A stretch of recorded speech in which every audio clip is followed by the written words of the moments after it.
Maganda na mas pinaganda pa. Ito nga ang Pasig River Esplanades at muling nagbukas sa publiko at talaga namang hindi lang maliwanag kundi mas lumiwanag pa. Siyempre, nandito yung gagandahang tanawin katulad na lang ng isa sa pinakatanyag na Jones Bridge at Intramuros Binondo Bridge. So ito mga kabayan ko, ating panuorin dito sa ating video.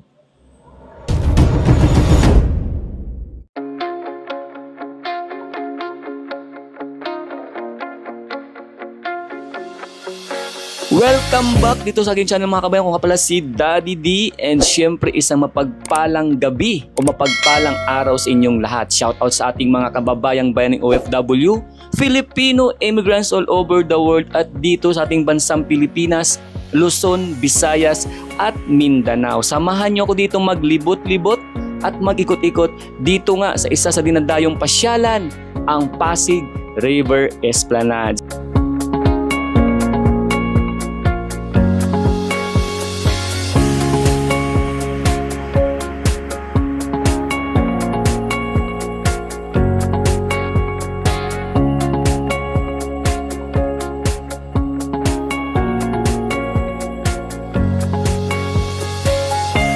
Nitong mga nakarang linggo, ito po ay nagsara para sa renovation or pagsasaayos at ngayon muling nagbukas sa publiko at lalo pa itong gumanda na noon ay maganda na. So syempre pinaliwanag,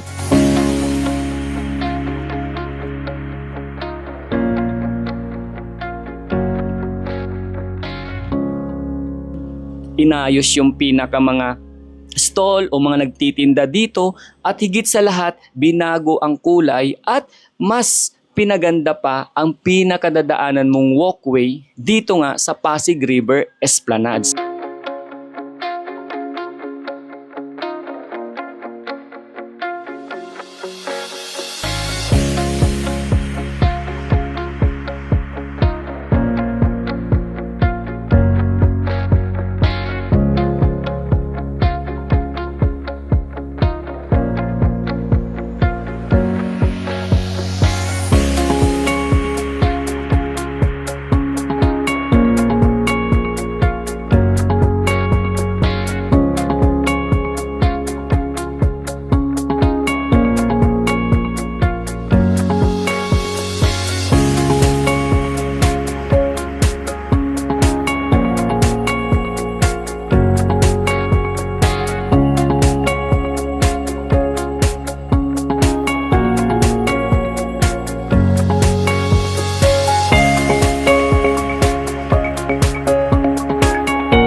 At syempre, yung ambience na makikita mo rito, andyan yung mga iconic bridge no, na tinatawag natin kung saan ito yung Binondo Intramuros Bridge at syempre yung tanyag na Jones Bridge dito sa Maynila.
Kaya naman mga kabayan ko, talagang pasyalan nyo na itong isa sa dinadayong pasyalan dito sa may Maynila, ang Pasig River Esplanades. At talaga namang hindi kayo magsisisi pag pumunta kayo rito dahil sa ganda ng tanawin, yung ambience nakaka-relax, at higit sa lahat, yung mga taong namamasyal dito na mga kasalamuha mo ay talaga namang ngiti sa mga labi ang talagang sasalubong sa inyo.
So yun na nga mga kabayan ko, at talagang nakita natin kung gaano kaganda itong Pasig River Esplanades, at talaga namang ang laki ng pinagbago at maraming nabago. Kung kaya naman talagang dayuhin, pasyalan nyo na rin at talagang enjoyin nyo ang bawat memories or moment na pumunta kayo dito kasama ng inyong pamilya. So sa susunod ulit na update, ito nga pala si Daddy D, at sana po isubscribe yung aking channel. At hanggang sa muli mga kabayan ko, ingat and God bless us all.